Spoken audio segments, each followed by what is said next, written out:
number 76 that I would definitely get on in game number 3. Let's hear what Sidney Crosby had to say after the game. What did they do? Do you feel like that?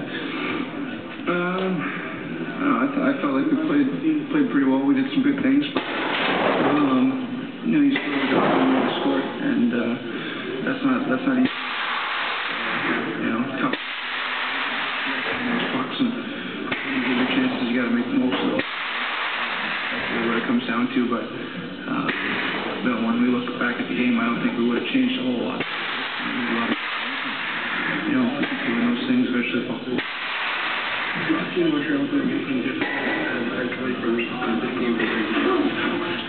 No, not really. I mean, we probably, as a whole, in that and got some really good chances on that more than we did. The difference was power play wise, we didn't execute as well, but you know, even strength. Was there a reason for the lack of execution of the power plays or something? No, I think they were a little bit more aggressive.